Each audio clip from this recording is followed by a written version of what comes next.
south flank and now 10 miles, 500 feet. With the speedboat still in the water, a plane suddenly appears on Duncan's radar. It might be Russian. Our long-range radars are picking up air contact. The air team are trying to work out what type of aircraft that contact is and whether or not that contact poses any threat. 049, drop kick, 049! Each shout means another plane has been detected. 250, top plate, 250.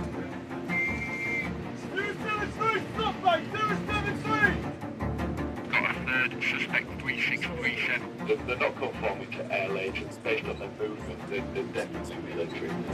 Assumption is that they are Russian, so they're coming from Russian airspace and from a Russian point of origin. Russian fighter jets are taking off from Crimea. 274, stop plate, 274! And they're heading straight for Duncan. HMS Duncan is just 30 miles off the coast of Crimea, and Russian jets are swarming all over the ship. Numerous flankers and fencers now generally transiting north and into territorial airspace. Green 170, about to pass overhead. We've got fencers flying around the force, passing about 200-300 feet height. 2 or 3 more aircraft airborne to the east. But the crew need to find out why. Are they here to attack or intimidate?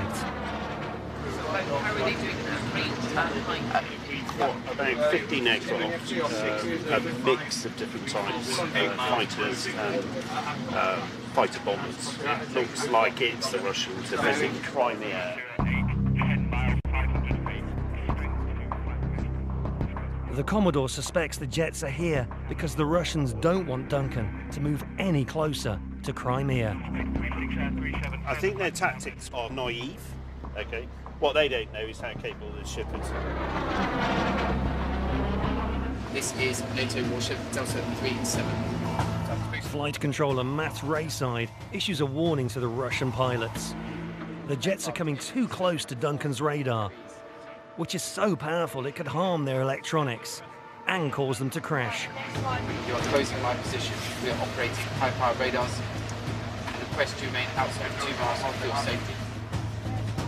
He had a response from one saber, but it was garbled. He repeated it and no response, but assessment is they are hearing.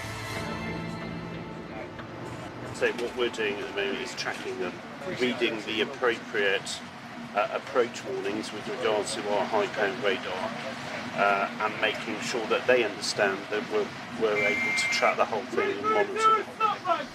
I need to. Flash a message received. Good luck, guys. One of the Russian pilots has sent Duncan a farewell message. When they say good luck, they're going to come back. I imagine that good luck was post their display of air power, saying good luck in the future, or good luck defeating us with this many aircraft airborne. So they had 17 aircraft. We've got 48 missiles. So I think we're going to win that one. Very useful to see. Okay, team, listen in. One ear off. Commodore wishes to address you all. Right, Duncan, an amazing job there. You are probably the only maritime asset that has seen a raid of that magnitude in the last 25 years. The way you dealt with it was exceptional. Very, very well done. Be ready for them to come back. Last and best. Thanks very much.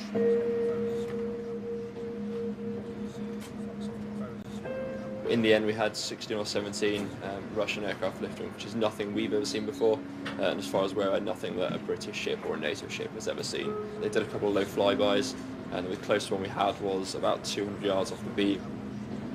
We'll spend months looking at pictures and videos of these jets, and then to have them flying, 200 feet down the side of the bridge wing, if we were in a wartime scenario, absolutely, it would be terrifying.